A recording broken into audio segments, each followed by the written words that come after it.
병실의 차가운 흰 벽 사이로 쏟아지는 햇살이 남편의 창백한 얼굴을 비추는 것을 바라보며 저는 그의 손을 꼭 잡고 있었습니다. 15년 동안 함께한 시간이 이렇게 끝나는구나 싶은 생각에 가슴이 무너져 내리는 것 같았어요. 제 남편은 3개월 전 말기 간암 판정을 받았고 의사는 이제 시간이 얼마 남지 않았다고 했습니다. 병실 밖에서는 봄바람이 창문을 두드리고 있었지만 저희 부부에게는 이제 영원한 겨울이 오고 있었어요. 보호자분, 잠시 나와주시겠어요? 담당 의사의 조용한 목소리에 저는 자리에서 일어났습니다. 남편의 손을 놓기 싫었지만 의사의 표정이 심상치 않아 병실을 나섰어요. 복도에서 의사는 차분한 목소리로 말했습니다. 윤미경 씨, 남편분이 오늘 밤을 넘기기 어려울 것 같습니다. 마음의 준비를 하세요. 그 말을 듣는 순간 제 몸에서 힘이 빠져나가는 것을 느꼈어요. 15년 동안 자식 없이 서로를 의지하며 살아온 우리 부부, 아이를 가질 수 없는 저를 그저 사랑으로 받아들였던 태준 씨. 그가 이제 정말 떠나는 건가요? 병실로 돌아와 남편의 손을 다시 잡았을 때 저는 눈물을 참으려 했지만 뺨을 타고 흘러내리는 것을 막을 수 없었습니다. 태준 씨의 얼굴은 너무나 평온해 보였어요. 마치 깊은 잠에 든 것처럼. 미경아, 갑자기 들리는 남편의 목소리에 저는 놀라 고개를 들었습니다. 며칠째 의식이 희미했던 그가 또렷한 목소리로 제 이름을 부른 것이에요. 마지막 힘을 모으는 것처럼 태준 씨는 눈을 반쯤 뜨고 저를 바라보았습니다. 여보, 정신이 들어요? 의사 선생님 불러올까요? 제가 자리에서 일어나려 하자 태준 씨는 어떻게 그런 힘이 남아 있었는지 제 손을 꽉 붙잡았어요. 그의 눈빛은 또렷했고 무언가 중요한 말을 하려는 듯 입술이 떨리고 있었습니다. 미경아, 너랑 살면서 정말 너무나 행복했어. 남편의 말에 저는 그의 손을 더 꼭 잡으며 고개를 끄덕였습니다. 눈물이 계속해서 흘러내렸지만 제 입가에는 미소가 번졌어요. 마지막으로 이렇게 사랑의 말을 들을 수 있다는 것만으로도 감사했습니다. 나도 당신을 사랑해요, 여보. 정말 저도 당신과 함께 살아서 행복했어요. 제 말이 채 끝나기도 전에 태준 씨의 표정이 변했습니다. 마치 오랫동안 숨겨온 무거운 비밀을 이제야 털어놓으려는 듯한 결연한 눈빛이었어요. 그는 마지막 힘을 모으는 듯 깊게 숨을 들이쉬고는 떨리는 목소리로 말했습니다. 미경아, 근데 나 당신 말고 다른 여자가 있어. 꼭 말해주고 싶었어. 미안해. 그 말을 끝으로 태준 씨의 손에서 힘이 빠져나갔고 심전도 모니터에서는 긴 경고음이 울렸습니다. 저는 그 자리에 얼어붙은 채로 서 있었어요. 귀를 의심했습니다. 지금 내 남편이 죽기 직전에 한 말이 외도를 고백한 것인가? 15년 동안 단 한 번도 의심한 적 없는 우리의 사랑이 거짓이었다고? 의료진들이 급히 병실로 들어와 심폐소생술을 시작했지만 저는 그저 멍하니 그 광경을 바라볼 수밖에 없었습니다. 눈물은 이미 말라버렸고 가슴속에서는 분노와 혼란, 배신감이 끓어오르고 있었어요. 윤미경 씨, 죄송합니다. 남편분이 5월 26일 10시 40분 숨을 거두셨습니다. 의사의 말이 들리지 않았습니다. 저는 태준 씨의 창백한 얼굴을 바라보며 한 가지 생각만 머릿속을 채우고 있었어요. 당신 말고 다른 여자가 있어. 15년 동안 쌓아온 신뢰와 사랑이 한순간에 무너져 내리는 것 같았습니다. 그리고 제 마음속에는 단 하나의 질문만 남았어요. 그 여자는 누구지? 장례식 준비를 하는 내내, 그리고 조문객들이 오가는 동안에도 저는 그 말에서 벗어날 수 없었습니다. 남편의 영정사진 속 미소 띈 얼굴을 볼 때마다 마지막 말이 제 귓가에 맴돌았고 누군가 위로의 말을 건넬 때마다 가슴속 분노는 더 커져만 갔어요. 15년 동안의 결혼 생활이 모두 거짓이었다면 내가 알지 못했던 그 딴 여자가 누구인지 반드시 밝혀내고 말 거라고 생각했습니다. 그것이 제 남편이 이 세상에 남긴 마지막 숙제였으니까요. 장례식이 끝나고 빈소를 정리하는 동안에도 남편의 마지막 말은 제 귓가에서 떠나지 않았습니다. 검은 상복 차림으로 마지막 조문객들을 배웅하며 감사 인사를 건네는 내내 제 머릿속에서는 오직 한 가지 생각만 맴돌았어요. 당신 말고 딴 여자가 있어. 이 말이 정말 제가 생각하는 그 의미인지 아니면 다른 뜻이 있는 것인지 알 수 없었습니다. 미경아, 너무 힘들면 내가 대신 마무리할게. 집에 가서 좀 쉬어라. 시어머니의 따뜻한 목소리에 저는 고개를 들었습니다. 80이 넘은 나이에도 아들의 죽음 앞에서 의연하게 버티시는 어머님의 모습이 존경스러웠어요. 하지만 저는 지금 혼자 있고 싶었습니다. 장례식장의 형식적인 미소와 위로의 말들 속에서 정말 질식할 것 같았어요. 괜찮아요, 어머님. 제가 마무리할게요. 어머님이 먼저 돌아가세요. 어머님의 손을 꼭 잡으며 말했지만 마음 한구석에서는 죄책감이 밀려왔습니다. 지금 이 순간에도 저는 남편의 배신에 대한 생각밖에 할 수 없었으니까요. 그런 제 마음을 아시기라도 하듯 어머님은 한숨과 함께 말씀하셨습니다. 태준이가 너무 갑자기 가서 우리 미경이 어쩌노? 둘 사이 아이라도 하나 있었으면 미경이 너가 외롭지 않고 좋았을 텐데. 어머님의 말씀에 저는 숨이 막혔습니다. 어머님, 저는 괜찮아요. 형식적인 미소를 지으며 대답했지만 가슴속에서는 분노가 뒤섞여 소용돌이 쳤습니다. 장례식장의 모든 절차가 끝나고 집으로 돌아온 저는 현관문을 닫는 순간 무릎에서 힘이 빠졌습니다. 빈 집안에 울려 퍼지는 정막 속에서 저는 바닥에 주저앉아 소리 없는 울음을 터뜨렸어요. 지난 15년간의, 아니, 제 인생 전체가 거짓으로 얽혀 있는 것만 같았습니다.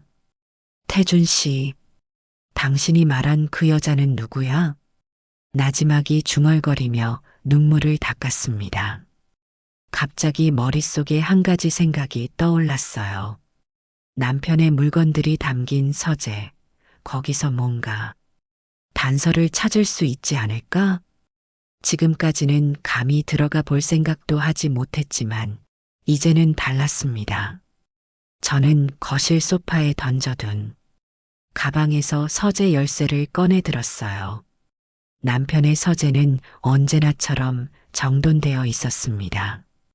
벽면의 책장에는 법률 서적들이 가지런히 꽂혀 있었고 창가에 놓인 책상 위에는 마지막으로 검토하던 서류들이 아직 펼쳐져 있었어요.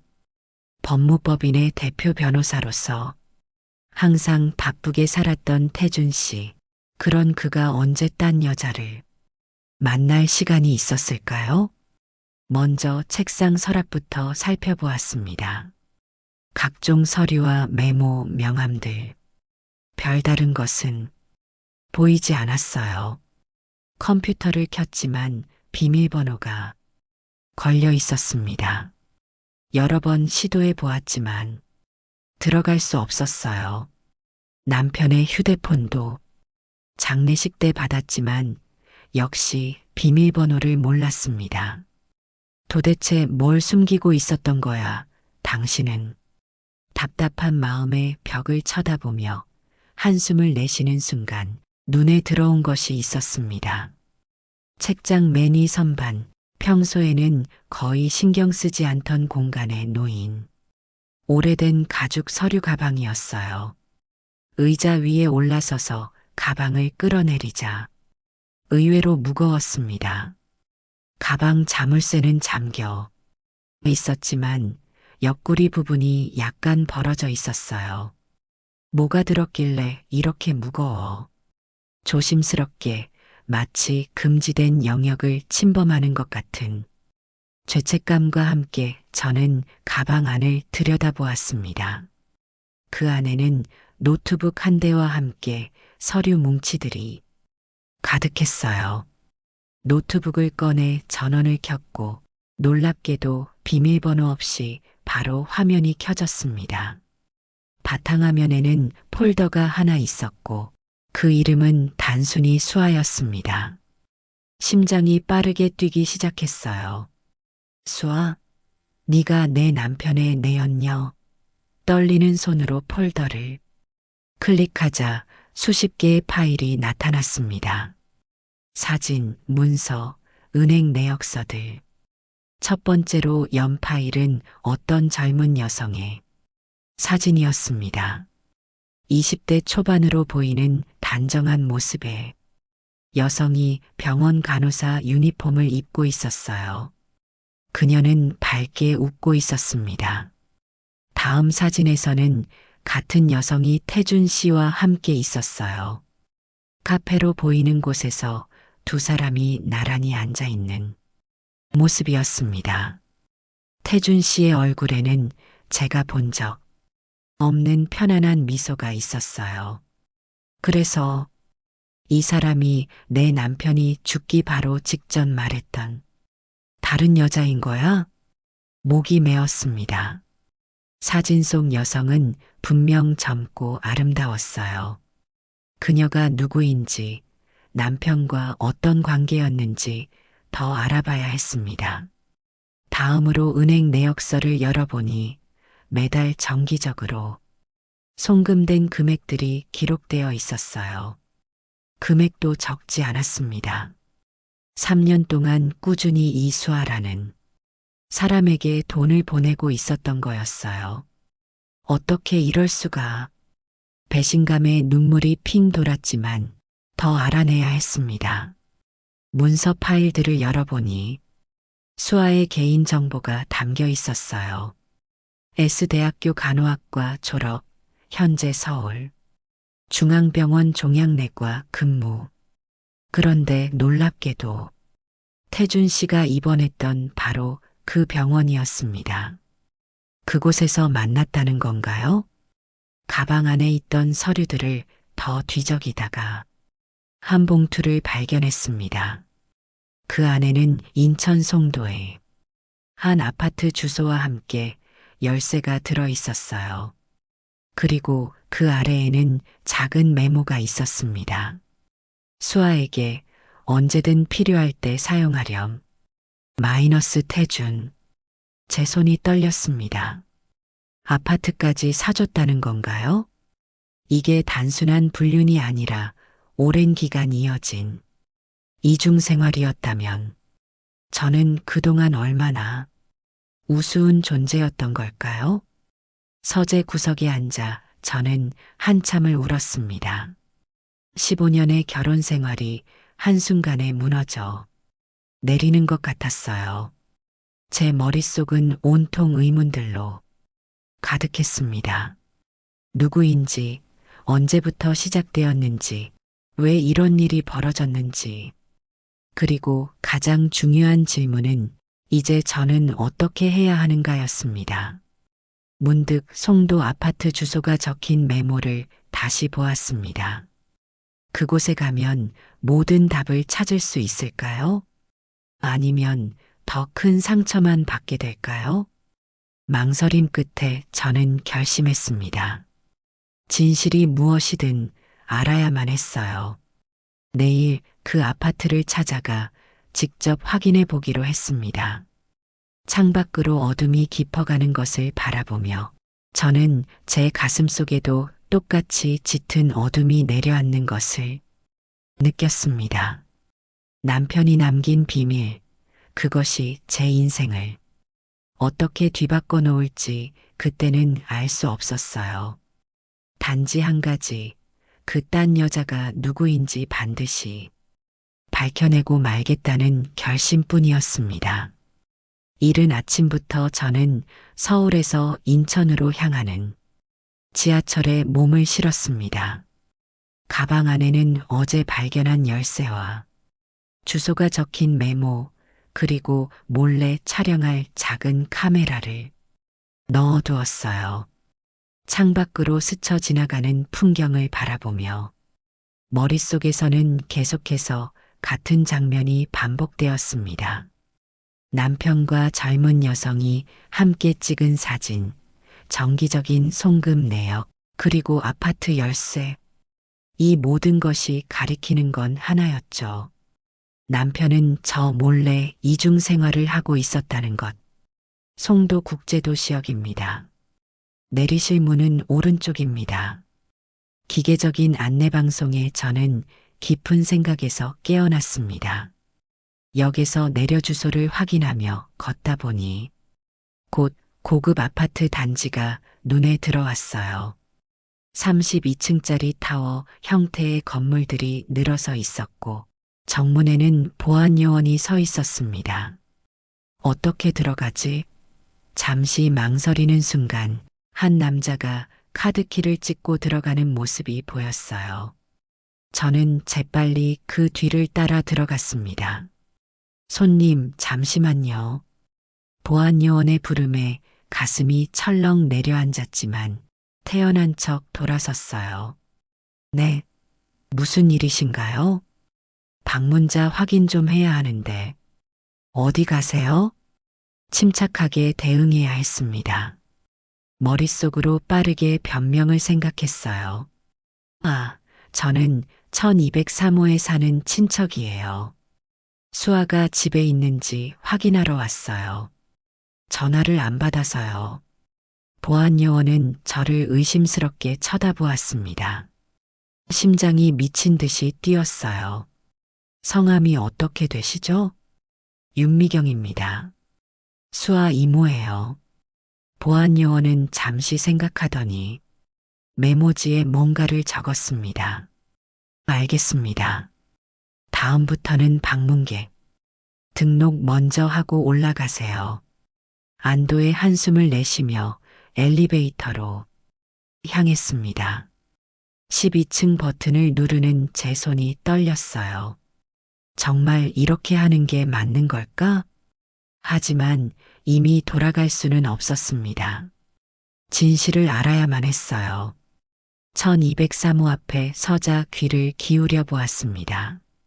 안에서는 아무런 소리도 들리지 않았어요. 초인종을 눌러볼까 생각했지만 만약 그 수아라는 여자가 집에 있다면 모든 것이 수포로 돌아갈 테니까요. 잠시 망설이다 결심했습니다. 가방에서 열쇠를 꺼내 문에 넣어 보았어요. 딸각 문이 열렸습니다. 누구세요? 갑자기 들려온 목소리에 저는 심장이 멎는 줄 알았어요. 하지만 다행히도 옆집 문이 열리며 나온 아주머니의 목소리였습니다. 아, 죄송해요. 제가 수아 이모인데 깜짝 선물로 오려고요. 조용히 해주세요. 미소를 지으며 말하자 아주머니는 고개를 끄덕이고 다시 문을 닫았습니다. 저는 빠르게 문을 열고 안으로 들어갔어요. 조심스럽게 문을 닫은 뒤 잠시 현관에 서서 집안을 살폈습니다. 70평대의 넓은 평수에 고급스러운 가구들이 놓여있는 모던한 인테리어의 아파트였어요. 태준 씨의 취향이 그대로 반영된 것 같았습니다. 삐걱거리는 소리가 나지 않도록 조심스럽게 거실로 발을 내디뎠어요. 넓은 창으로 송도의 풍경이 한눈에 들어왔고 벽면에는 몇 점의 그림이 걸려 있었습니다. 그런데 제 눈을 사로잡은 것은 소파 옆 작은 테이블 위에 놓인 사진틀이었어요. 조심스럽게 다가가 살펴보니 역시나 그 수아라는 여자와 태준 씨의 사진이었습니다. 두 사람은 한강 공원으로 보이는 곳에서 활짝 웃고 있었어요. 태준 씨의 표정이 너무나 행복해 보여서 가슴이 아팠습니다. 제게는 보여준 적 없는 미소였으니까요. 집안을 더 둘러보기로 했습니다. 주방은 깨끗하게 정돈되어 있었고 냉장고에는 건강식품들이 가득했어요. 태준 씨가 암 투병 중에도 이곳에 와서 이 여자와 시간을 보냈다는 생각에 분노가 치밀어 올랐습니다. 하지만 지금은 감정에 휘둘릴 때가 아니었어요. 더 많은 증거를 찾아야 했습니다. 서재로 보이는 방으로 들어가 책상 서랍을 열어보았어요. 각종 서류들과 함께 통장이 나왔습니다. 이름은 박수아. 통장을 펼쳐보니 매달 정기적으로 태준 씨의 계좌에서 입금된 내역이 보였습니다. 적은 금액이 아니었어요. 학비나 생활비를 훨씬 넘어서는 액수였습니다. 그 옆에는 수아의 이력서가 놓여 있었어요. S대학교 간호학과 수석 졸업, 현재 서울중앙병원 종양내과 근무. 그리고 생년월일이 1999년 3월 15일. 24, 태준 씨의 딸뻘이나 되는 나이였습니다. 이어서 침실로 향했습니다. 킹사이즈 침대가 놓인 넓은 침실. 벽장을 열어보니 태준 씨의 옷들이 일부 걸려 있었어요. 그리고 여성의 옷들도 함께. 가슴이 찢어지는 듯 했습니다. 이곳은 단순한 원룸이 아니라 두 사람이 함께 생활하던 공간이었던 거예요. 침대 옆 서랍을 열어보니 태준 씨가 쓴 것으로 보이는 편지 한 통이 나왔습니다. 떨리는 손으로 편지를 펼쳤어요. 사랑하는 수아에게 이 편지를 읽을 때쯤이면 나는 이미 세상을 떠났을 거야. 미안하다. 약속했던 시간보다 먼저 떠나게 되어서. 하지만 걱정하지 마. 내 미래는 내가 확실히 준비해 두었어. 이 아파트는 이미 내 이름으로 등기되어 있고 생활비도 앞으로 10년간은 매달 자동 이체되도록 해두었어. 우리의 비밀이 미경에게 알려질지는 모르겠다. 하지만 언젠가는 진실을 알게 될 테니 그때 미경이 찾아오거든 모든 것을 솔직히 말해주렴. 그녀도 알 권리가 있으니까. 그동안 고마웠어. 내가 내 인생에 나타난 것은 가장 큰 축복이었어. 영원히 사랑하는 마음으로 태준. 편지를 읽는 순간 눈물이 왈칵 쏟아졌습니다. 이런 감정의 편지를 제게는 한 번도 쓴 적 없었어요. 사랑한다는 말도 늘 형식적으로만 했었죠. 그런데 이 여자에게는 저는 급하게 편지를 사진으로 찍어 증거를 확보했습니다. 그때 현관 밖에서 소리가 들렸습니다. 발자국 소리와 열쇠 찾는 소리. 저는 순간 얼어붙었어요. 수아가 벌써 돌아온다니 어떻게 해야 하지? 급하게 주위를 둘러보았습니다. 침실 창문에서 비상 탈출구가 보였지만 12층에서 그럴 수는 없었어요. 베란다로 나갈까 생각했지만 창문이 열리는 소리가 들릴 수 있었습니다. 현관문 열쇠 꽂히는 소리가 들렸어요. 급히 침대 아래를 살폈지만 공간이 없었고 벽장은 이미 열어본 상태라 숨기에 의심스러웠습니다. 순간적으로 결정을 내려야 했어요. 화장실이 떠올랐습니다. 침실에 붙은 욕실로 뛰어들어 문을 살짝 닫고 샤워 커튼 뒤로 몸을 숨겼어요. 이상하네. 현관문이 열리고 수아의 목소리가 들렸습니다. 샤워 커튼 뒤에서 숨도 제대로 쉬지 못하며 저는 그녀의 움직임에 귀를 기울였어요. 발소리가 거실을 지나 주방으로 다시 서재 쪽으로 움직이는 것이 느껴졌습니다. 분명히 잠갔는데 누가 들어왔나? 수아가 중얼거리는 소리가 들렸어요. 제 가슴은 터질 듯이 뛰고 있었습니다. 발소리가 점점 침실 쪽으로 다가오는 것이 느껴졌어요. 문이 열리고 침실로 들어오는 소리. 곧 화장실 문이 열릴 것 같았습니다. 그때 갑자기 전화벨 소리가 울렸어요. 수아의 휴대폰이었습니다. 여보세요? 네, 과장님. 지금요? 네, 알겠습니다. 바로 가겠습니다. 수아의 목소리가 점점 멀어졌습니다. 무언가를 급하게 챙기는 소리와 함께 현관문이 다시 열리고 닫히는 소리가 들렸어요. 집이 조용해졌습니다. 하지만 혹시 모르니 5분 정도 더 숨어 있다가 조심스럽게 화장실 문을 열고 나왔습니다. 다행히 집에는 아무도 없었어요. 침실을 급히 정리하고 편지는 원래 있던 자리에 다시 넣었습니다. 이제 더 있다가는 위험할 것 같았어요. 필요한 증거는 충분히 확보했으니 빨리 나가야 했습니다. 현관 앞까지 와서 밖에 소리를 듣고 있는데 복도에서 누군가의 대화 소리가 들렸어요. 운이 나쁘게도 복도에 사람들이 있었습니다. 수아의 이웃인지 다른 누군가인지 알 수 없었지만 지금 나가면 목격될 위험이 있었어요. 10분쯤 더 기다린 뒤에야 복도가 조용해졌고 저는 문을 살짝 열어 밖을 확인한 후 조심스럽게 아파트를 빠져나왔습니다. 엘리베이터를 타고 내려가는 내내 가슴이 두근거렸어요. 경비 아저씨가 다시 물어보면 어쩌나, 수아와 마주치면 어쩌나 하는 두려움이 컸습니다. 하지만 로비에 도착했을 때 다행히 보안 요원은 바뀐 듯했고 저는 별다른 제지 없이 아파트를 나올 수 있었어요.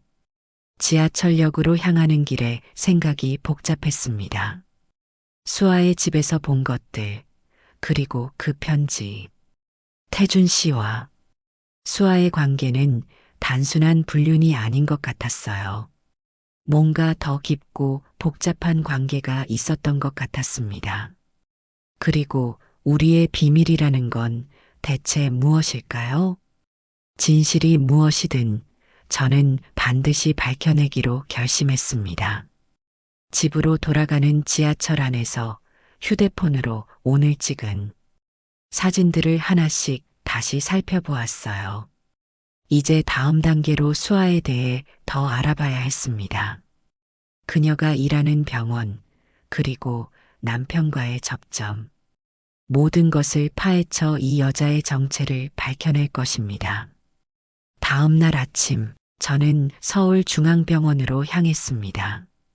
어제 수아의 집에서 본 이력서에 따르면 그녀는 이 병원 종양내과에서 근무하고 있었어요. 바로 태준 씨가 치료받던 곳이었습니다. 그동안 태준 씨의 병간호를 하며 이 병원을 수십 번은 드나들었지만 박수아라는 간호사를 본 기억이 없었어요. 어쩌면 일부러 피했거나 아니면 제가 그냥 무심코 지나쳤을 수도 있겠지만요. 병원 로비에 들어서자 방문객들로 북적이고 있었습니다. 저는 안내 데스크로 향했어요. 안녕하세요. 종양내과가 어디인가요? 5층입니다. 엘리베이터 타시고 올라가시면 돼요. 간단한 안내를 받고 엘리베이터로 향했습니다. 5층에 도착하자 종양내과라는 표지판이 보였어요. 간호사 스테이션 앞에는 몇 명의 간호사들이 분주하게 움직이고 있었습니다. 심장이 빠르게 뛰기 시작했어요. 저기 있는 간호사들 중 하나가 수아일지도 모른다는 생각에 긴장되었습니다. 냉정을 유지해야 했어요. 저는 간호사 스테이션으로 다가갔습니다. 안녕하세요. 혹시 박수아 간호사님 계신가요? 간호사 한 명이 고개를 들어 저를 바라보았습니다. 박수아 선생님은 오늘 당직이 아니에요. 내일 오전에 출근하세요. 무슨 일로 찾으셨나요? 아, 그렇군요. 제 남편이 이전에 이곳에서 치료를 받았는데요. 박수아 선생님이 정말 친절하게 돌봐주셨다고 해서 감사 인사를 전하려고 했어요. 어떤 분이신지 궁금해서요. 간호사는 잠시 의아한 표정을 지었지만 곧 미소를 지었습니다.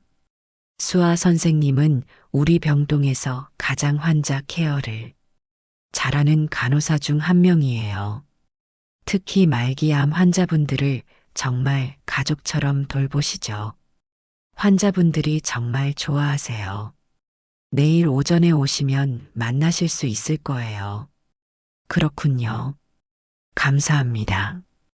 간호사와 이야기를 나누는 동안 옆에 있던 다른 간호사가 수아의 사진이 걸린 이달의 우수 직원 게시판을 무심코 가리켰습니다. 그곳에는 수아의 웃는 얼굴이 담긴 사진과 함께 짧은 소개글이 적혀 있었어요. 박수아 간호사 마이너스 환자를 가족처럼 돌보는 따뜻한 마음으로 3개월 연속 환자 만족도 1위 선정. 여러모로 모범적인 간호사인 것 같았습니다. 하지만 그런 그녀가 어떻게 기혼남인 태준 씨와 그런 관계를 맺게 된 걸까요?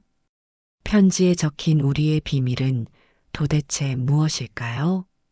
병원을 나와 근처 카페에 앉아 생각을 정리했습니다. 지금까지 알게 된 사실들을 휴대폰 메모장에 적기 시작했어요. 박수아, 24세, S대 간호학과 졸업, 서울중앙병원 종양내과 근무 마이너스 태준이 치료받던 병원. 태준이 매달 거액을 송금, 고급 아파트 제공. 태준의 편지 마이너스 우리의 비밀. 내가 내 인생에 나타난 것은 가장 큰 축복. 수아의 생일 1999년 3월 15일. 저는 병원을 빠져나와 카페에 앉아 메모장에 적힌 내용을 다시 들여다보았습니다. 뭔가 이상한 점이 있었어요. 수아의 생일 1999년 3월 15일. 이 날짜가 자꾸 머릿속에서 맴돌았습니다. 왜 이렇게 신경이 쓰이는 걸까? 커피를 한 모금 마시며 생각에 잠겼습니다. 1999년. 제 인생에서 가장 큰 비밀이 묻혀 있는 해였어요. 아무에게도, 심지어 15년을 함께 산 남편에게도 말하지 않은 그 비밀이 갑자기 떠올랐습니다. 손이 떨리기 시작했어요. 테이블 위에 놓인 휴대폰을 집어 달력 앱을 열었습니다. 1999년 3월로 화면을 넘겼어요. 그리고 그날이 보였습니다. 3월 15일 주변으로 흐릿하게 기억나는 병원 입원 날짜들. 제 손가락이 화면 위에서 멈췄습니다. 아, 목에서 작은 신음이 새어나왔어요. 그날은 제가 출산한 날이었습니다. 제 인생에서 가장 기쁘면서도 가장 슬픈 날, 아이를 낳고 바로 보낸 그날이었어요. 그럴 리가 없어. 저는 평생 숨겨온 비밀을 가슴속에 품고 살아왔습니다. 22살 때 미혼모가 되었고 아이를 입양 보냈다는 사실을. 그 후 태준 씨를 만났을 때 저는 그에게 진실을 말할 용기가 없었어요. 제 과거의 실수와 상처를 드러내는 것이 두려웠죠. 태준 씨와 결혼을 앞두고 저는 큰 결심을 했습니다. 제가 이미 아이를 낳았었다는 사실, 그리고 그 아이를 입양 보냈다는 진실 대신에 불임이라는 거짓말을 선택했어요. 실제로는 아이를 가질 수 있음에도 불구하고요. 그 편이 더 간단했고 과거의 아픔을 설명하지 않아도 됐으니까요. 누구도 저를 판단하지 않을 거라고 생각했습니다. 불임입니다. 아이를 가질 수 없어요. 결혼 전 태준 씨에게 이 말을 했을 때 그는 잠시 침묵하더니 제 손을 꼭 잡아주었어요. 괜찮아요. 우리는 둘이서도 행복할 수 있어요. 그의 따뜻한 말에 저는 더 큰 죄책감을 느꼈지만 이미 돌이킬 수 없었습니다. 그렇게 저는 평생의 거짓말을 시작했어요. 15년 동안 태준 씨는 단 한 번도 아이 문제로 저를 원망하지 않았어요. 오히려 더 아끼고 사랑해 주었죠. 가끔 제가 잠들기 전에 아이가 있었다면 어땠을까? 라고 중얼거리면 태준 씨는 그저 웃으며 우리는 지금 이대로도 충분히 행복해라고 말해주곤 했습니다. 다시 메모장을 보았어요. 박수아, 24세. 정확히 제가 아이를 낳은 지 24년이 되었습니다. 서울대 간호학과. 그 아이도 이렇게 훌륭하게 자랐을까요? 가슴이 아파오기 시작했어요. 제가 그토록 철저히 숨겨온 과거의 비밀이 지금 눈앞에 드러나려 하고 있었습니다. 만약 수아가 제 딸이라면 남편은 그 사실을 어떻게 알게 된 걸까요? 그리고 왜 저에게 말하지 않았을까요? 저는 22살 때 첫사랑이었던 남자친구와 헤어진 후 임신 사실을 알게 되었습니다. 그 사람은 이미 다른 여자와 약혼한 상태였고 제 임신 소식을 듣자마자 연락을 끊어버렸어요. 부모님께는 차마 말씀드릴 수 없었습니다. 장녀로서 부모님의 기대가 컸었거든요. 그렇게 저는 혼자 아이를 낳기로 결심했고 출산 후에는 입양을 보내기로 했습니다. 아이를 낳던 날 처음이자 마지막으로 아이를 안아보았어요. 작고 따뜻한 그 몸, 아직 눈도 제대로 뜨지 못한 채 제 품에 안겨있던 그 순간, 평생 잊지 못할 거예요. 하지만 저는 눈물을 삼키며 입양 동의서에 서명했습니다. 제가 할 수 있는 최선은 아이에게 더 나은 가정을 찾아주는 것이라고 생각했으니까요. 그 후 몇 년 동안 불면증에 시달렸어요. 우울증도 왔다 갔다 했고 자책감도 컸습니다. 그러다 태준 씨를 만났죠. 그는 제게 새로운 시작을 주었어요. 하지만 그 새로운 시작은 거짓말 위에 세워진 것이었습니다. 이제 와서 이런 진실이 드러난다면 태준 씨는 제가 평생 속여왔다는 사실을 알고 어떤 마음이었을까요? 그런데도 저에게 화내지 않고 오히려 제 딸을 찾아 돌봐주었다니. 만약 그게 사실이라면 태준 씨는 정말 대단한 사람이었네요. 카페 의자에 깊이 파묻혀 저는 손으로 얼굴을 감쌌습니다. 머릿속에서는 여러 생각들이 회오리처럼 빙빙 돌았어요. 설마 수아가 내 딸인 걸까? 그럴 리 없어. 그건 너무 큰 우연이야. 하지만 이 모든 것을 설명해주는 가장 간단한 답은 가슴이 갑자기 조여오는 것 같았어요. 숨을 깊게 들이마셨습니다. 마시던 커피가 갑자기 쓰게 느껴졌어요. 만약 수아가 정말 제 딸이라면, 그리고 태준 씨가 그 사실을 알고 있었다면, 그렇다면 그가 딴 여자가 있어라고 한 것은 제가 낳고 버린 딸을 자신이 찾아 돌보고 있었다는 의미였던 걸까요? 아니야, 확실히 알아봐야 해.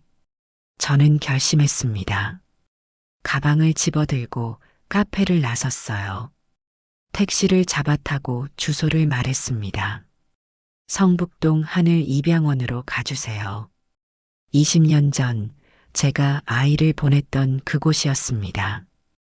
택시 안에서 창밖을 바라보며 온갖 생각이 스쳐 지나갔어요. 만약 수아가 정말 제 딸이라면 이건 정말 운명적인 만남이 아닐까요? 하지만 왜 태준 씨는 제게 말하지 않았을까요? 왜 비밀로 했을까요? 그리고 수아는 자신의 친모가 저라는 사실을 알고 있을까요? 택시가 목적지에 도착했습니다. 건물은 생각보다 더 낡아 보였어요. 벽돌 외벽은 검게 그을려 있었고 입구의 나무 문은 페인트가 벗겨져 있었습니다. 하지만 이곳이었어요. 제가 인생에서 가장 어려운 결정을 내렸던 그 장소였습니다. 다리가 후들거렸지만 저는 용기를 내어 입구로 향했습니다. 심장은 미친 듯이 뛰고 있었어요. 이곳에서 확인할 수 있을까요? 20년이 지난 지금 누군가 저의 아이에 대한 기록을 기억하고 있을까요? 그리고 만약 수아가 정말 제 딸이라면 그 다음엔 어떻게 해야 할까요? 심호흡을 한번 크게 하고 문을 밀어 열었습니다. 입양기관 내부는 생각보다 밝고 깨끗했어요. 벽면에는 입양 가정들의 행복한 사진들이 걸려 있었고 한쪽에는 작은 대기실이 있었습니다. 프런트 데스크에는 중년 여성이 앉아 서류 작업을 하고 있었어요. 떨리는 다리로 데스크 앞으로 다가갔습니다. 안녕하세요. 무엇을 도와드릴까요? 프런트 데스크에 앉아 있는 중년 여성이 물었습니다. 안녕하세요. 저는 20년 전에 이곳에 아이를 맡긴 적이 있습니다. 그 아이에 대해 알고 싶어서요. 여성의 표정이 굳어졌습니다. 죄송합니다만 입양 정보는 비밀이 보장됩니다. 법적인 절차 없이는 알려드릴 수 없어요. 예상했던 대답이었지만 저는 포기할 수 없었어요. 알고 있습니다. 하지만 정말 중요한 일이에요. 제 딸이, 그러니까 제가 낳은 아이가 위험할 수도 있어요. 거짓말이었지만 어떻게든 정보를 얻어내야 했습니다. 여성은 동요하지 않았어요. 그렇다면 경찰에 신고하시는 게 좋겠네요. 저희가 도와드릴 수 있는 방법이 없습니다. 막막했습니다. 하지만 곧 또 다른 생각이 떠올랐어요. 이 기관에서 오래 일한 직원이 있다면 20년 전의 일을 기억하는 사람이 있을지도 모릅니다. 혹시 김영자 선생님이 아직 여기 계신가요? 20년 전 제가 아이를 맡길 때 상담해 주신 분인데요. 여성의 표정이 조금 변했습니다. 영자 선생님은 5년 전에 퇴직하셨어요. 하지만 가끔 자원봉사로 오시긴 해요. 오늘은 안 계신가요? 오늘은 여성이 잠시 달력을 확인했습니다. 아, 오후에 오실 예정이에요. 2시쯤에요. 시계를 보니 지금은 11시 30분이었습니다. 2시까지 기다려야 했어요. 그럼 2시에 다시 올게요. 정말 감사합니다. 밖으로 나와 근처 공원 벤치에 앉았습니다. 머릿속은 복잡했어요. 수아가 정말 제 딸일까요? 그리고 만약 그렇다면 태준 씨는 어떻게 그 사실을 알게 된 걸까요? 저는 누구에게도 말한 적이 없었는데, 아니면 이 모든 게 우연의 일치일까요? 그리고 갑자기 20년 전의 기억이 물밀듯이 밀려왔습니다. 첫사랑과의 이별 혼자 감당해야 했던 임신, 그리고 아이를 포기해야 했던 가슴 아픈 결정. 그때의 저는 너무 어리고 두려웠어요. 부모님께도 말하지 못했고 친구들에게도 숨겼습니다. 아이를 낳은 후 바로 입양기관에 맡겼고 그 후로는 그 사실을 마음 깊숙이 묻어두었죠. 점심을 대충 해결하고 벤치에 앉아 시간을 보내다 보니 어느덧 2시가 다가왔습니다. 다시 입양기관으로 향했습니다.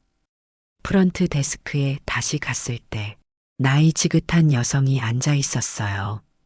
김영자 선생님이신가요? 여성이 고개를 들었습니다. 네, 그런데요. 무슨 일로 오셨나요? 선생님, 저 윤미경이라고 합니다. 20년 전에 이곳에 아이를 맡긴 적이 있어요. 기억하실지 모르겠지만 김영자 선생님은 잠시 저를 바라보더니 눈을 크게 뜨셨습니다. 아, 미경 씨. 기억나요. 그때 정말 어린 나이였죠. 어떻게 지내셨어요? 그녀가 저를 기억한다는 사실에 안도했습니다. 잘 지냈습니다. 그런데 선생님, 제가 당시 맡긴 아이에 대해 알고 싶어서요. 김 선생님의 표정이 조금 굳어졌습니다. 미경 씨, 입양 정보는 비밀이에요. 법적으로 알고 있어요. 하지만 정말 중요해요. 제 남편이 최근에 하늘나라로 갔어요. 마지막 말이 다른 여자가 있다는 거였거든요. 그리고 제가 발견한 그 여자가 혹시 제가 낳은 딸일지도 모른다는 생각이 들어서요. 김 선생님은 놀란 표정을 지었습니다. 그게 무슨... 선생님, 제발 도와주세요. 박수아라는 이름을 가진 여성인데 1999년 3월 15일생이고 S대 간호학과를 나왔어요. 정말 제 딸인지만 알려주세요. 김 선생님은 한참을 망설이더니 주위를 둘러보고 낮은 목소리로 말했습니다. 여기서 이야기하긴 어려워요. 옆 카페에서 만나요. 10분 후에 갈게요. 그렇게 저는 다시 카페로 향했고 약속대로 10분 후 김 선생님이 들어왔습니다. 조용한 구석 자리에 앉아 커피를 주문한 후 김 선생님이 입을 열었어요. 미경 씨, 당신이 낳은 아이는 여자아이 맞아요. 그리고 입양 직후 박 씨 성을 가진 가정으로 가게 되었죠. 제 심장이 빠르게 뛰기 시작했습니다. 그리고 5년 전쯤 한 남자분이 우리 기관을 찾아왔어요. 자신의 아내가 젊은 시절 아이를 입양 보냈다며 그 아이를 찾고 싶다고 하더라고요. 그분이 당신의 남편이었나 보네요. 태준 씨가요? 그가 어떻게... 그분은 당신이 잠꼬대로 딸 이야기를 한다고 했어요. 당신이 불임이라고 알고 있었는데 잠꼬대에서 우리 딸을 찾아달라고 하는 말을 듣고 의아했다고. 그래서 조사를 시작했고 결국 우리 기관까지 찾아온 거죠. 놀라움에 말을 잇지 못했습니다. 제가 잠꼬대로 그런 말을... 그리고 태준 씨는 그걸 듣고 제 과거를 파헤쳐 결국 딸을 찾아냈다는 말이었습니다. 그래서 태준 씨가 제 딸을 찾은 건가요? 김 선생님은 천천히 고개를 끄덕였습니다. 법적으로는 정보를 줄 수 없었지만 그분이 정말 간절해 보였어요. 결국 비공식적으로 도움을 드렸죠. 당신의 딸이 어느 가정에 입양되었는지, 현재 어디에 살고 있는지 알아내도록. 저는 충격에 휩싸였습니다. 태준 씨가 제 딸을 찾아냈고 그 아이가 바로 박수아. 그리고 그는 제게 알리지 않고 혼자서 딸을 돌봐왔다는 거군요. 근데 왜 저한테는 말하지 않은 거죠? 왜 혼자? 그분 말로는 당신이 그 기억을 너무 고통스러워한다고 했어요. 당신이 준비될 때까지 기다리고 싶다고. 그래서 비밀리에 수아 씨를 돕기 시작했던 것 같아요. 눈물이 뺨을 타고 흘러내렸습니다. 태준 씨가 했던 일들, 모든 것이 이제야 이해가 되었어요.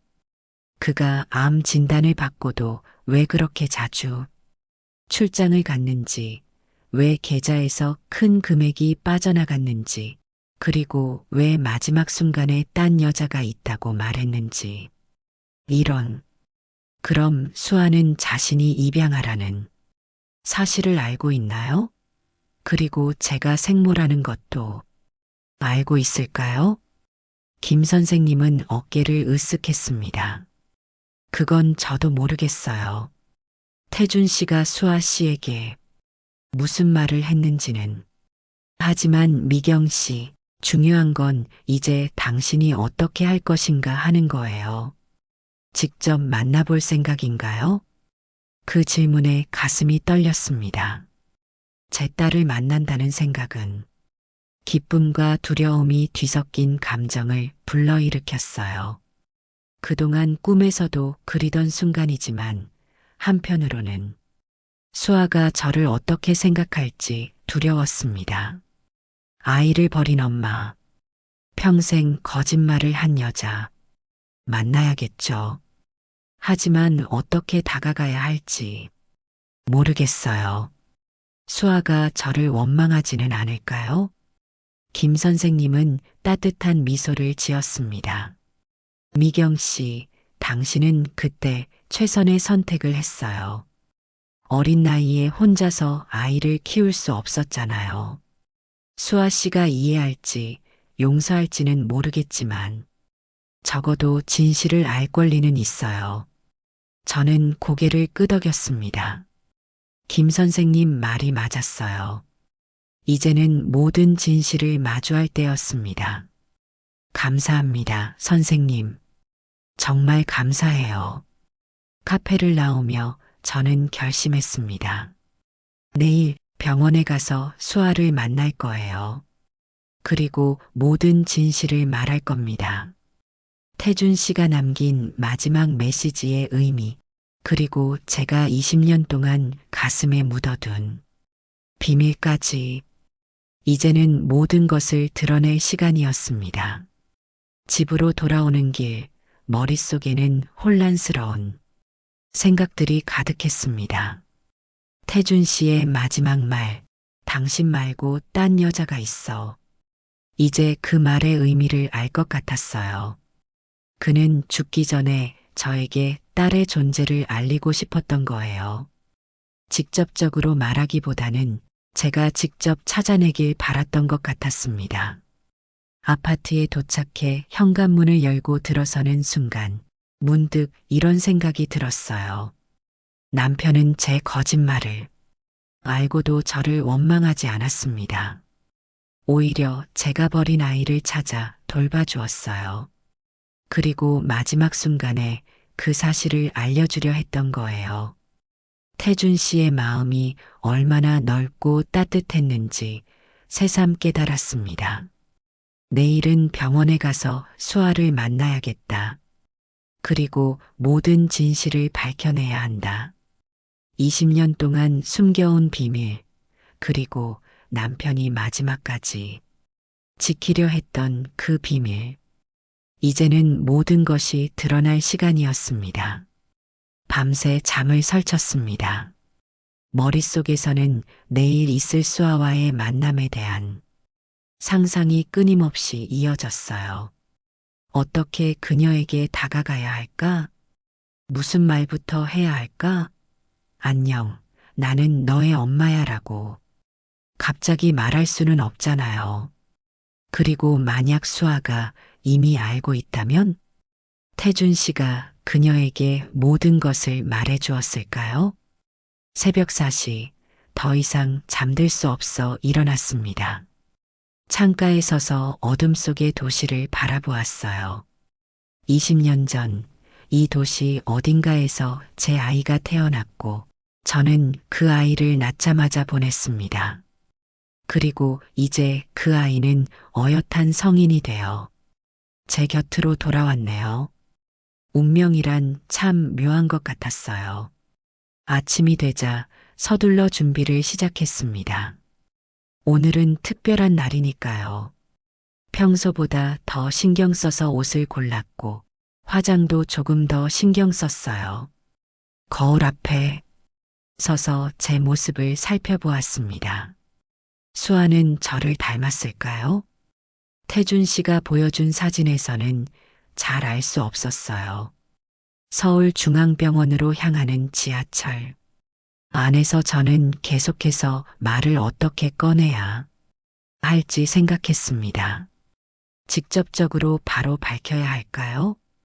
아니면 천천히 다가가는 게 좋을까요? 머릿속이 복잡했어요.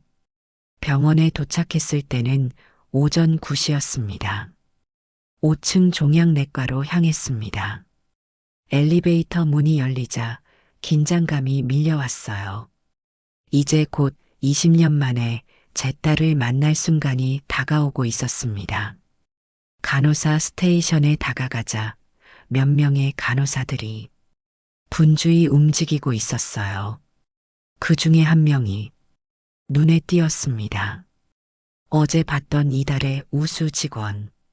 게시판의 사진 속 인물이었어요. 박수아, 제 딸. 심장이 미친 듯이 뛰기 시작했습니다. 그녀는 생각보다 더 저를 닮아 있었어요. 눈매와 입술 모양이 마치 젊은 시절에 제 모습 같았습니다. 잠시 그 자리에 얼어붙어 그녀를 바라보고 있었어요. 수아는 환자 차트를 확인하다가 문득 고개를 들어 저와 눈이 마주쳤습니다. 그녀의 표정에는 아무런 변화가 없었어요. 당연하죠. 그녀는 저를 모를 테니까요. 그녀에게 저는 그저 낯선 방문객일 뿐이었습니다. 안녕하세요. 무엇을 도와드릴까요? 수아가 친절한 미소와 함께 물었습니다. 그 순간 제 목소리가 사라졌어요. 무슨 말을 해야 할지, 어떻게 시작해야 할지 머릿속이 하얘졌습니다. 저, 박수아 간호사님이신가요? 겨우 입을 열어 물었습니다. 수아는 고개를 끄덕였어요. 네, 맞습니다. 무슨 일로 찾아오셨나요? 저는 강태준의 아내입니다. 수아의 표정이 순간 굳어졌습니다. 그녀의 눈에 놀라움이 스쳐 지나갔어요.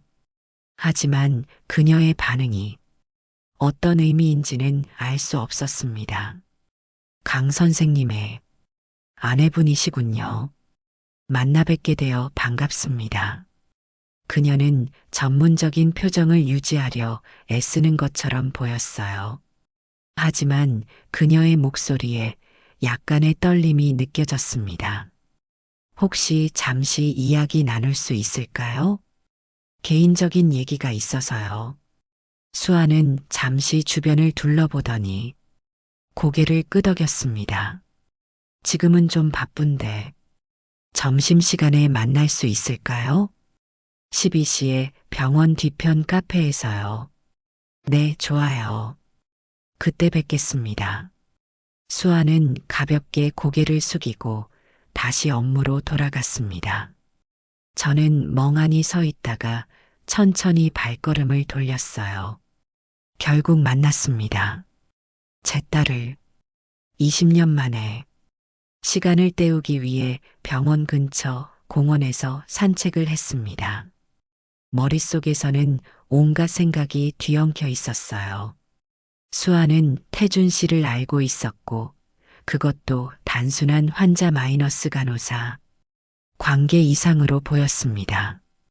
그녀의 표정에서 그것을 읽을 수 있었어요.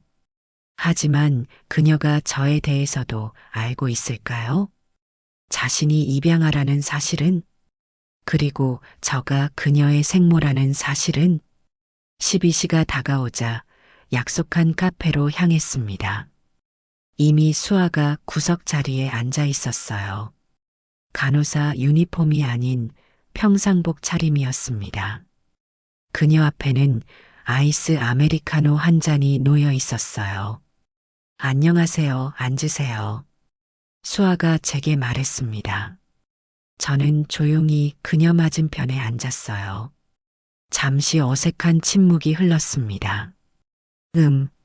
무슨 말씀을 하실지 궁금합니다. 강 선생님과 저는 당신이 제 딸인가요? 갑자기 이 말이 튀어나왔습니다. 준비했던 말들, 천천히 다가가려던 계획이 모두 무너져 내렸어요. 수아의 표정이 완전히 굳어버렸습니다. 그녀의 눈이 커졌고 입이 약간 벌어졌어요. 네, 죄송해요. 너무 갑작스럽게 물어서. 하지만 알아야 했어요. 당신이 제가 20년 전에 입양 보낸 딸인가요? 수아는 잠시 말을 잇지 못했습니다. 그녀의 눈에 복잡한 감정이 스쳐 지나갔어요. 놀라움, 혼란, 그리고 뭔가 다른 감정. 윤미경 씨, 맞으시죠? 그녀가 제 이름을 알고 있었습니다. 제 심장이 쿵 내려앉았어요. 네, 그래요. 하지만 어떻게 제 이름을? 태준 선생님이 말씀해 주셨어요. 그럼 그녀는 알고 있었던 거였습니다. 자신이 입양아라는 사실, 그리고 제가 그녀의 생모라는 사실까지. 그럼 당신은 모든 걸 알고 있었던 거네요. 수아는 천천히 고개를 끄덕였습니다. 3년 전부터요. 태준 선생님이 저를 찾아오셨어요. 처음에는 병원에서 만나던 환자일 뿐이었는데, 어느 날 갑자기 사무실로 저를 부르시더니 모든 걸 말씀해 주셨어요. 그분은 자신이 제 생부는 아니지만 제 생모의 남편이라고 말씀하셨어요. 처음에는 믿기 힘들었지만 DNA 검사까지 보여주시며 증명해 주셨죠.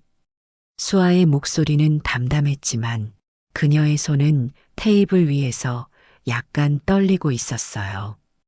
그분은 왜 저를 찾아오셨는지도 설명해 주셨어요.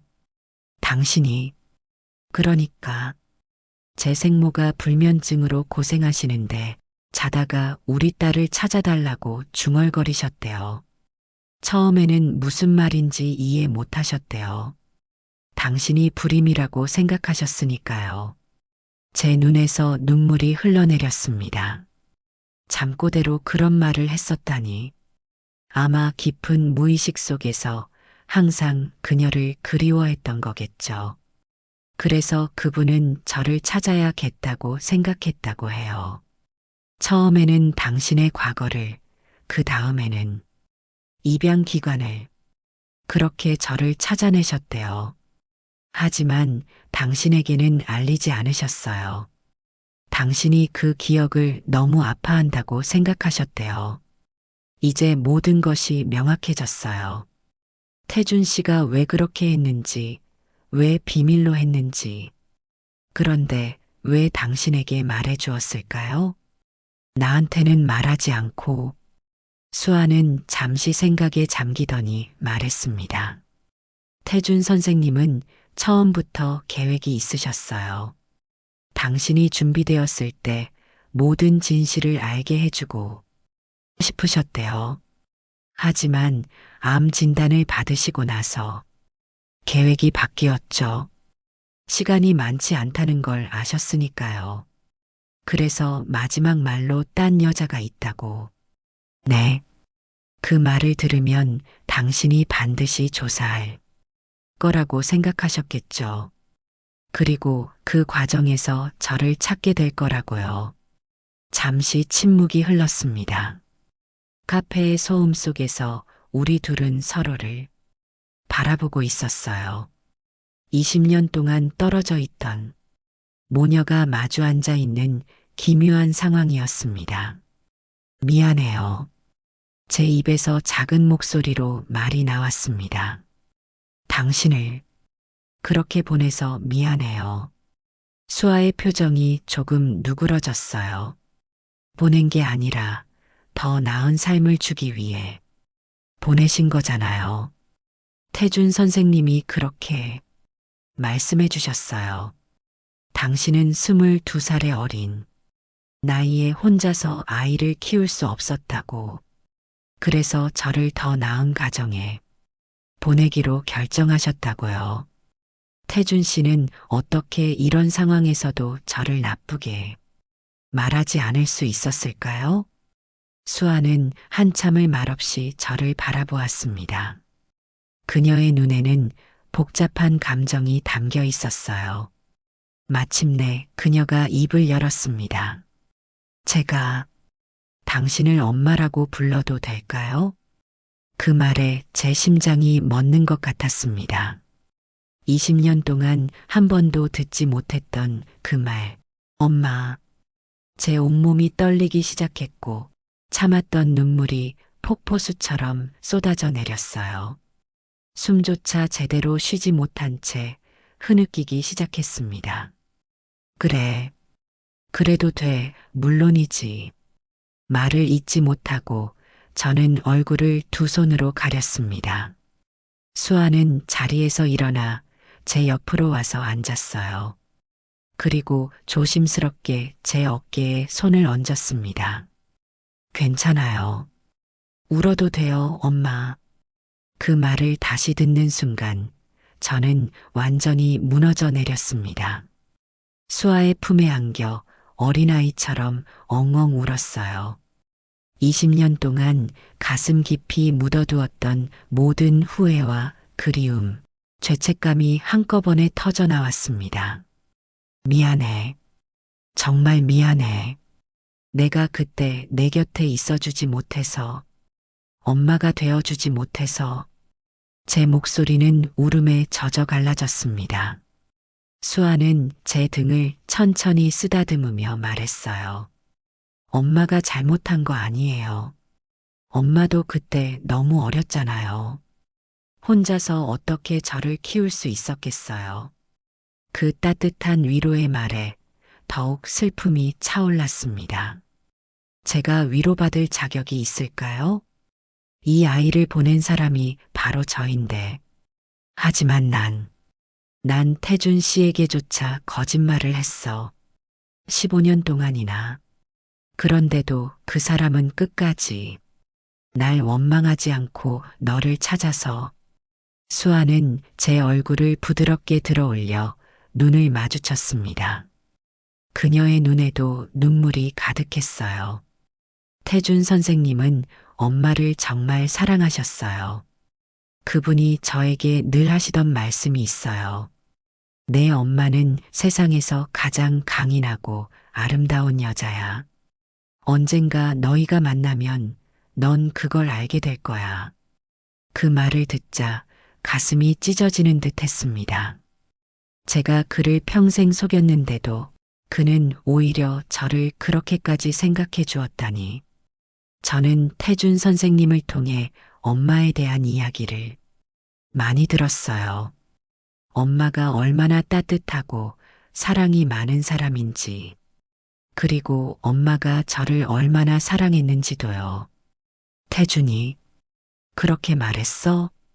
수아는 고개를 끄덕였습니다. 네.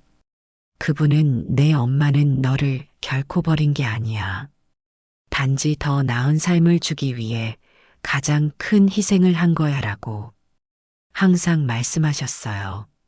저는 다시 한번 울음을 터뜨렸습니다. 하지만 이번에는 슬픔만이 아닌 감사와 안도감이 섞인 울음이었어요. 태준 선생님이 마지막 순간에 저에게 말씀하셨어요. 미경이 널 찾을 거야. 그리고 너희 둘은 서로에게 가장 소중한 선물이 될 거야. 내가 떠나도 너희가 함께 있다면 난 편안하게 갈 수 있어. 수아는 자신의 가방에서 작은 상자를 꺼냈습니다. 그 안에는 작은 USB가 들어 있었어요.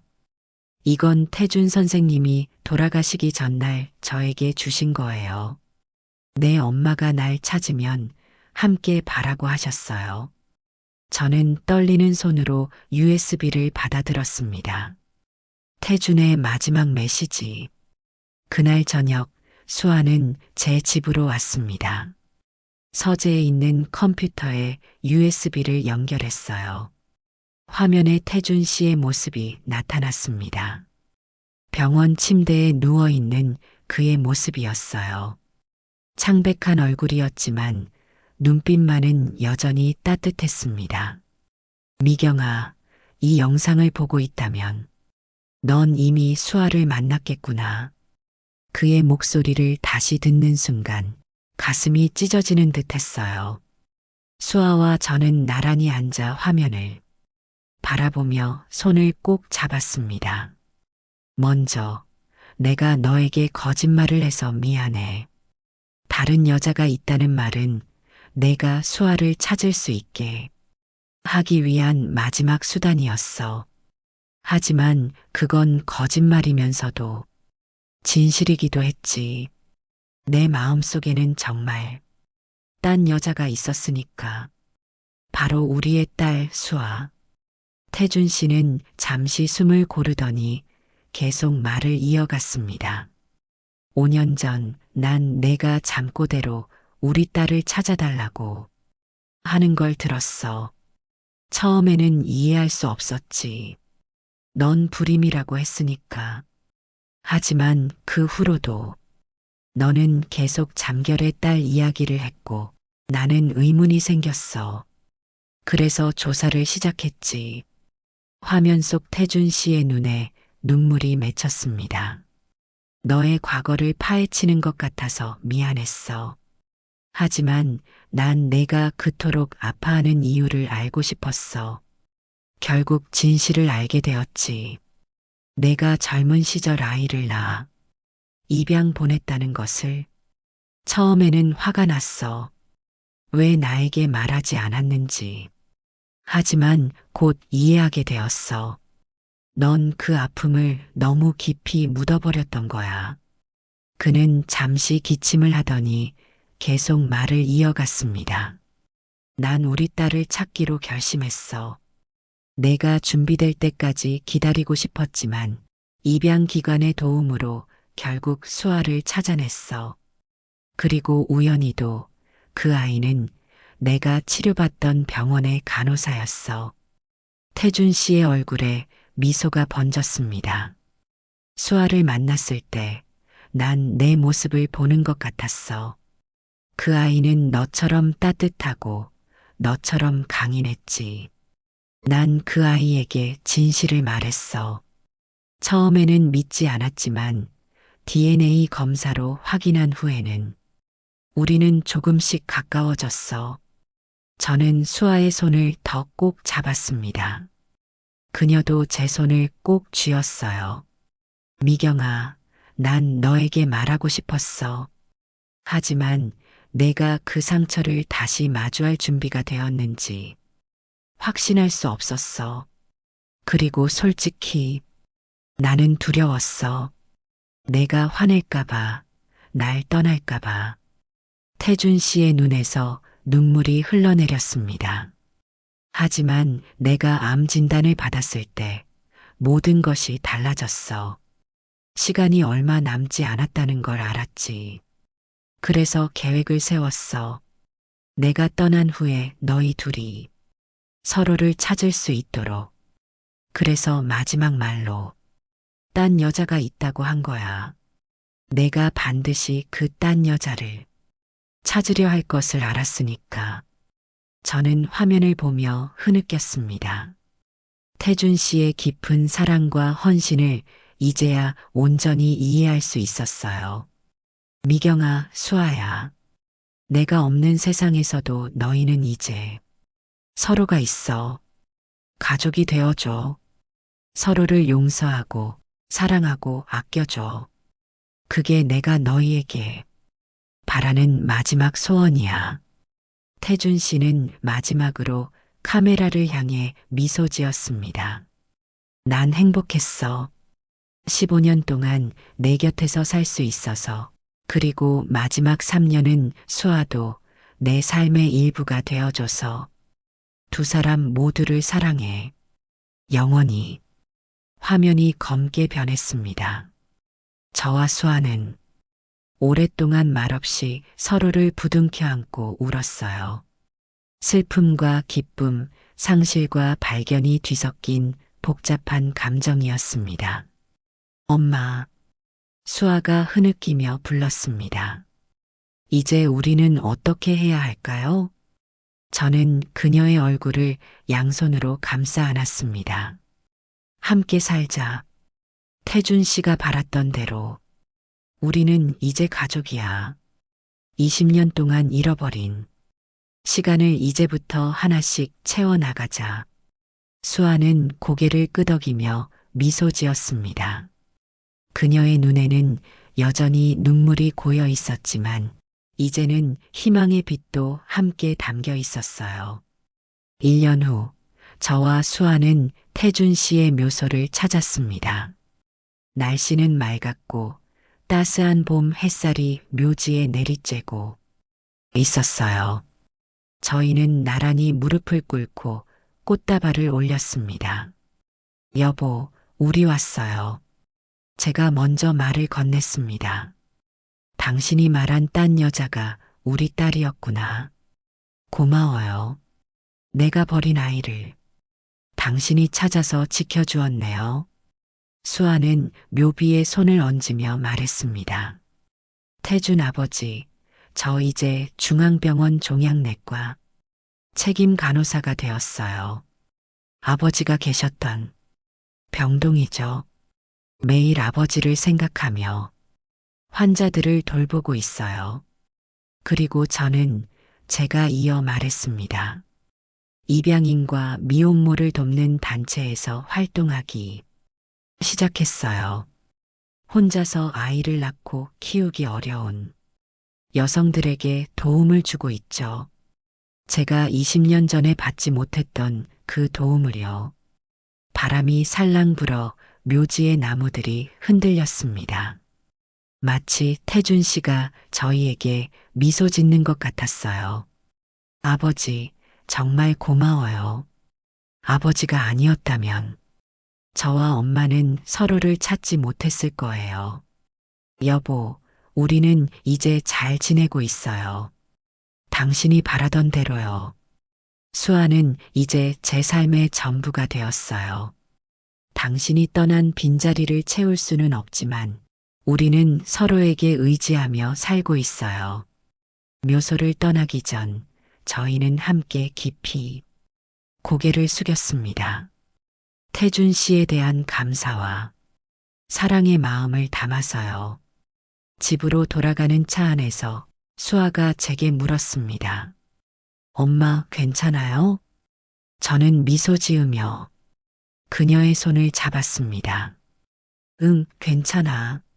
아니, 정말 좋아. 20년이라는 시간이 필요했지만 결국 우리는 서로를 찾았으니까. 태준 씨는 끝까지 우리를 위해 모든 것을 준비했어. 창밖으로 봄이, 도시 풍경이 지나갔습니다. 새로운 시작, 새로운 계절이 저희를 기다리고 있었어요. 태준 씨는 이제 없지만 그가 남긴 사랑은 저희 가슴 속에 영원히 살아있을 것입니다. 그리고 그 사랑이 저와 수아를 이어주었습니다. 저는 이제 알고 있어요.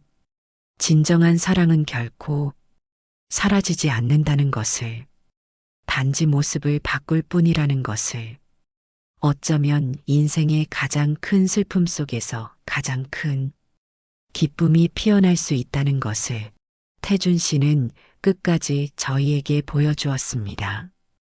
그의 마지막 말, 당신 말고 다른 여자가 있어라는 말은 결국 가장 아름다운 고백이었던 것이었습니다. 오늘의 이야기 어떠셨나요? 이야기가 재미있으셨다면 구독과 좋아요 부탁드립니다. 건강이 최고입니다. 저희 채널 오시는 분들 모두 건강하시고 항상 행복하세요. 재미있는 이야기로 또 찾아뵙겠습니다. 감사합니다.